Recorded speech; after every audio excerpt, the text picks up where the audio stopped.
Kembali lagi di channel Jago Listrik. Kali ini kita akan bahas tentang katup atau valve dalam sistem pneumatik. Kita akan bahas dari jenis-jenis katup, simbol-simbolnya menurut standar ISO, sampai ke metode pengoperasiannya. Yuk langsung aja kita mulai. Pada komponen-komponen pneumatik, kadang kita menemukan simbol-simbol seperti ini, atau juga seperti ini. Nah, simbol-simbol itu adalah simbol dari valve. Bagaimana cara membacanya? Menurut ISO 1219, kotak atau persegi artinya posisi pengaktifan valve. Jadi, jika satu kotak, posisinya hanya satu, maju aja atau mundur aja. Kotak ini bisa lebih dari satu, bisa dua atau tiga. Umumnya dua kotak. Jika dua kotak, berarti ada dua posisi pengaktifan, bisa maju dan mundur. Lalu ada tanda panah, artinya arah aliran fluida, yang bawah input, yang atas output. Input bisa berupa kompresor, output bisa berupa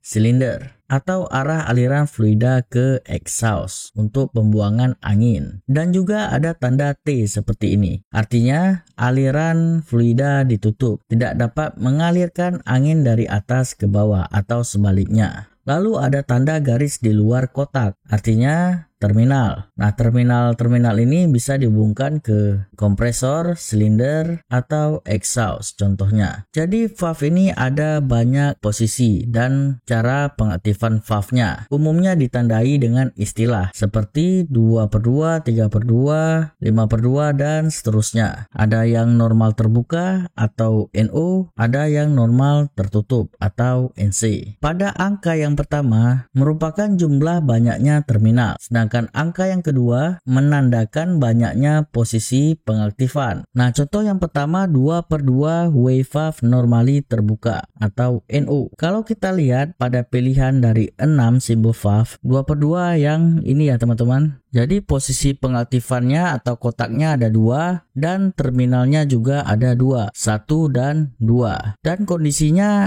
NO atau normally terbuka. Normally terbuka artinya angin bisa mengalir dari 1 ke 2. Selanjutnya ada 3/2 wave valve normally tertutup. Nah, di sini ada dua simbol valve 3/2 ya teman-teman. Ada yang ini dan ada yang ini. Kalau dilihat dari terminalnya, dua-duanya punya 3 terminal. Cara membedakannya kita bisa melihat kondisinya, yaitu normally tertutup atau NC. Jadi pilihannya simbol yang ini.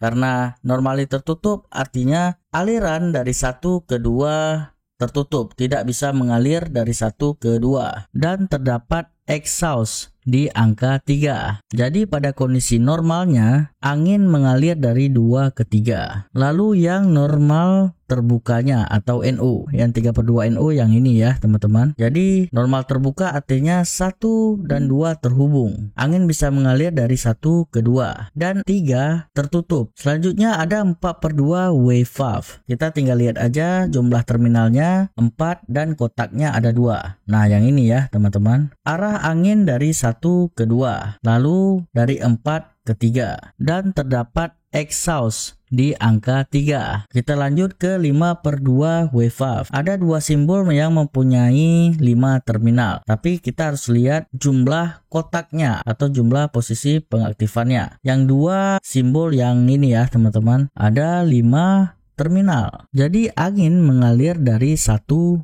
ke 2. Satunya bisa kompresor dan duanya bisa silinder. Dan angin juga mengalir dari 4 ke 5. 5-nya sebagai exhaust. Yang terakhir ada 5/3 wave valve atau posisi tengah tertutup. Terminalnya ada 5 dan kotaknya ada 3. Bedanya pada posisi awal atau normal, kelima terminalnya dalam kondisi terputus. Tidak ada angin yang mengalir dari input ke output. Jadi penomoran lubang atau valve simpelnya seperti ini menurut ISO 5599. Angka 1 atau P artinya lubang tekanan, tempat masuknya angin dari kompresor. Sedangkan angka 3 pada valve 3/2 artinya lubang pembuangan atau exhaust. Dan angka 5 dan 3 pada valve 5/2 artinya juga lubang pembuangan. Sedangkan angka 2 atau A pada 3/2 artinya keluaran fluidanya atau anginnya terhubung ke output seperti silinder. Sedangkan 2 dan 4, B dan A pada 5/2 juga tempat keluaran atau output yang terhubung contohnya ke silinder. Nah, kita udah bahas cara-cara membaca simbolnya. Lalu bagaimana contoh pengoperasian simbol-simbol tersebut? Kita kasih contoh valve 3/2 NC dan valve 5/2. Nah, angka 1 dua-duanya terhubung ke kompresor sebagai input. Sedangkan 3 pada valve 3/2 sebagai lubang pembuangan angin atau exhaust. Dan di 5/2 pembuangan angin atau exhaustnya di terminal 5 dan 3. Lalu pada 3/2 terminal 2 terhubung ke outputnya yaitu silinder tunggal. Sedangkan pada 5/2 terminal 4 dan 2 terhubung ke output silinder ganda. Pada 3/2 posisi awal angin dari kompresor terputus. 1 dan 2 tidak terhubung. Tidak ada angin yang masuk ke silinder. Sedangkan pada 5/2 angin masuk dari terminal 1 melewati ke terminal 2 dan menolak piston ke belakang pada silinder. Dan angin dari 4 mengalir ke terminal pembuangan 5. Misalkan valve-nya aktif, maka posisi valve akan berubah atau bergeser. Pada valve 3/2 yang sebelumnya 1 dan 2 terputus, sekarang menjadi terhubung. Angin mengalir dari kompresor ke outputnya silinder dan menolak piston ke arah luar. Begitupun pada 5/2 yang sebelumnya angin mengalir dari 1 ke 2, angin dari kompresor mengalir ke arah piston sebelah kiri sehingga pistonnya tertolak ke arah luar. Aliran dari piston sebelah kanan menuju ke arah lubang pembuangan atau exhaust dan silindernya menjadi maju. Apabila kita kembalikan ke posisi normalnya atau awal, akan kembali seperti semula. Nah, pengaktifan valve ini ada berbagai cara. Contohnya dengan push button. Jika kita tekan, silindernya maju, dan kita lepas, silindernya kembali ke posisi awal. Tidak hanya dengan push button, untuk mengaktifkan valve ada banyak cara. Metode-metode operasi ini akan kita bahas di video selanjutnya teman-teman. Jadi tetap di channel Jago Listrik. Oke, sekian video kali ini. Apabila teman-teman ada tambahan, silahkan komen di bawah dan sampai jumpa di video selanjutnya. See you teman-teman.